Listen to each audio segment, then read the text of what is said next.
Wanatuambia wataalamu kwamba mwanamke ni sari'atul ridha, sari'atul ghadab. Mwanamke anaweza kughadhibika kwa haraka na mara moja akapoa kama si aliyekuwa ameghadhibika, na anapoghadhibika anaweza kusema lolote. Na tukumbuke kwamba moja katika miza ya mwanamke ni kwamba mwanamke vile vile anazungumza kwa haraka zaidi kuliko mwanamume. Kwa kila sekunde moja mwanamke anaweza kuzungumza maneno matatu. Mwanamume kila sekunde moja anazungumza maneno mawili. Hii maana yake nini? Maana yake mwanamke ambaye anakasirika kwa haraka, anahemkwa kwa haraka, anazungumza kwa haraka, vile vile mwanamke anamiliki lugha. Ndio maana lugha zote, mtu akiambiwa lugha yako ya asili ni lugha gani, kwa Kiingereza wanasema mother tongue au lughatul kwa Kiarabu, lugha ya mama, kwa sababu mama ndiye ambaye anafundisha mtoto lugha. Mama ndiye anayemiliki lugha kuliko mwanamume.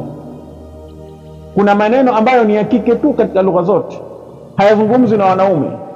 Wanawake wanajua maneno ambayo wanaume wanayatumia na wana maneno yao ya kike.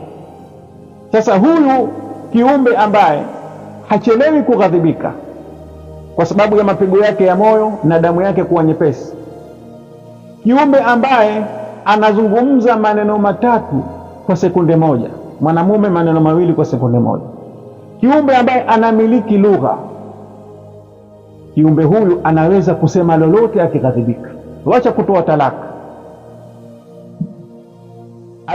waweza kumwambia humuogopi Mungu na mtume akamwambia siwaogopi, ghadhabu zake zinapompanga. Na hiki kisa kimetokea, mwanamke aambiwa humuogopi Mungu na mtume asema siwaogopi. Kwa nini? Kwa sababu ya ile mihemko yake na kwa sababu ya zile hasira zake na hisia zaidi kuliko akili. Kwa hiyo Uislamu kwa kutambua hili ukasema kwamba majaaliwa ya ndoa hayawezi kuwekwa kwa mtu asiyetabirika, mtu ambaye aweza akaghadhibika sasa hivi akaridhia. Fikiria mwanamke lau angelikuwa amepewa haki ya kutoa talaka, ingelikuwaje? Mwanamke ambaye aweza kukwambia lolote. Na hapa kuna umuhimu wa mume kufahamu saikolojia ya mwanamke, kwa sababu wakati mwingine mwanamke aweza akakwambia neno hamaanishi, akwambia maneno kwa sababu ya mihemko, kwa sababu ya hasira, kwa sababu ataka kupunguza joto la nafsi yake.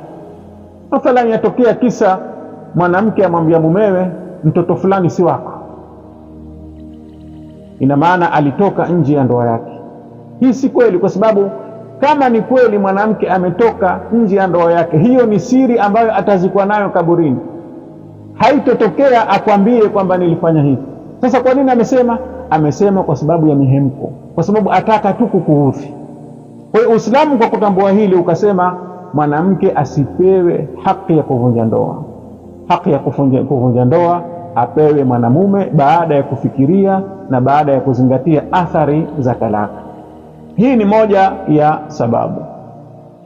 Sababu ya pili iliyofanya Uislamu ukampa mwanamume haki ya kutoa talaka ni kwamba mwanamume anapotoa talaka kuna athari mbili za kiuchumi zinazomwangukia yeye. Jambo la kwanza, mahari ambayo aliitoa kumwolea yule mwanamke itakuwa imepotea.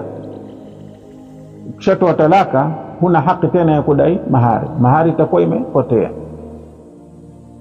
Kama ataka aoe tena, itabidi atoe mahari nyingine, aoe mke mwingine. Hili ni jambo vile vile lamfanya mwanamume afikirie mara mbili kabla hajatoa talaka. Kwanza atafikiria mahari yake aliyoitoa, atafikiria pia atafute tena mahari nyingine ya kuoa mke mwingine. Hili ni jambo ambalo lamfanya mwanamume afikirie mara mbili kabla hajatoa talaka.